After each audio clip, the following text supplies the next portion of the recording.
Welcome to Blackademics Learning. It's time to stir your curiosity. Blackademics Learning provides interactive curriculum to support your education. It is an offshoot of Blackademics Television, altering the media landscape. Today, we are learning about Juneteenth, anchored by the words of twin sisters Jordan and Mia Smith, from Blackademics Television, Season 4, Episode 1. In this lesson, we will learn about the historical context of the Juneteenth holiday and some of our speakers' thoughts about celebrating Juneteenth. First, a question. Why would the United States of America have a second Independence Day? Before our speakers begin, pause and reflect on what comes to mind for you. This question is not a part of Jordan and Mia's speech, but it relates to what you are about to see. Let's move forward with the words of Jordan and Mia Smith. We rose. From Africa's heart, we rose. Already a people, our faces ebon, our bodies lean, we rose. Skills of art, life, beauty, and family, we rose. Crushed by forces we knew nothing worse, we rose. Survive we must, we did, we rose. We rose to be you, we rose to be me. Above everything expected, we rose. To become the knowledge we never knew, we rose. Dream we did, act we must. June 19th, 1865. 150 years ago today, Granger stood on a balcony in downtown Galveston and read to the assembled crowd below. The people of Texas are informed that in accordance with a proclamation from the Executive of the United States, all slaves are free. Now, before we get started, there are a few things you should know. First, it started with Abraham Lincoln's Emancipation Proclamation.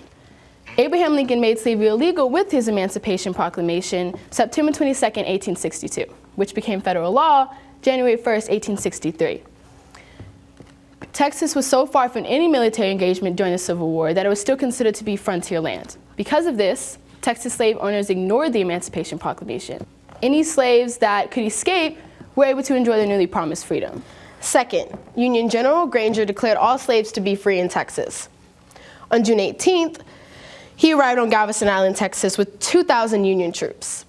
The following day, he delivered General Order No. 3, declaring the total emancipation of all slaves in Texas. Third, General Granger helped rebuild Texas. After enacting General Order No. 3, Granger was put in charge of the Department of Texas. Fourth, it's the day all slaves told they were free. Many people wonder why Juneteenth is the most celebrated day in relation to the Emancipation Proclamation.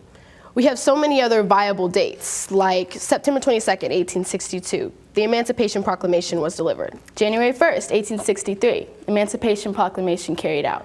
And January 31st, 1865, the 13th Amendment was passed to abolish slavery, and yet the answer still lies in how former slaves were being treated. And lastly, it's not recognized federally. Juneteenth is not a federal holiday, but 43 out of 50 states recognize it either as a state or a ceremonial holiday, including District of Columbia. This was the most remarkable time in history that us blacks live day to day by. Black people have such a motivation for living because the freedom to do so was given to us. And I know to most, this insignificant, unprecedented holiday has never been marked on your calendars, and it never will be. It has been shown that less than half of the population know of Juneteenth, let alone can describe it.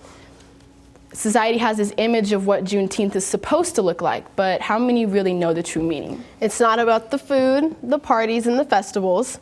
It's about the unity of the African American community. Sometimes the meaning can get lost when you have all these other attributes that smell and taste much better.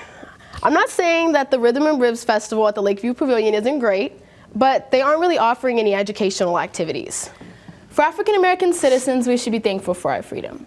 For all other citizens, we should be thankful for all the contributions African Americans have made.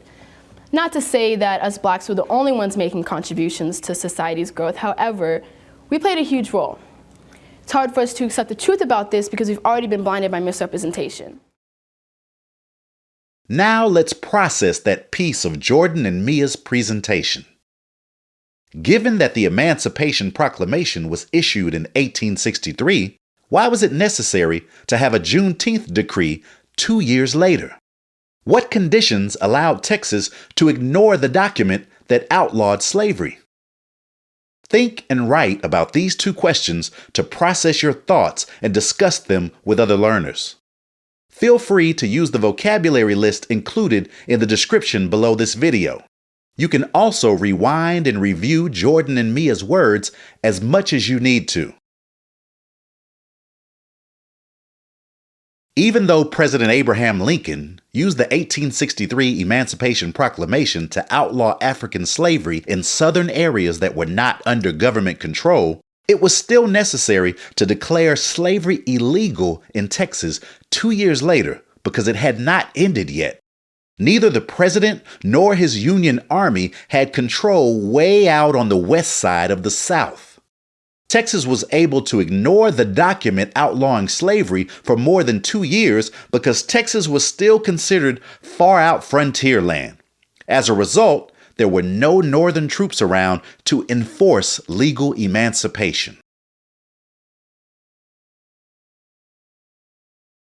Blackademics Learning thanks Sisters Jordan and Mia Smith, and thank you for your attention and for engaging with our interactive curriculum to support your education. This supplemental lesson is designed to enhance your thinking and learning. It is not designed to be your official or exclusive lesson on this topic. Want more of our guided lesson plan? Please click on the description box below for the entire guided lesson plan. Please comment below, hit thumbs up to like this video, and subscribe to our channel, Blackademics Learning. Until next time, stir your curiosity. Goodbye.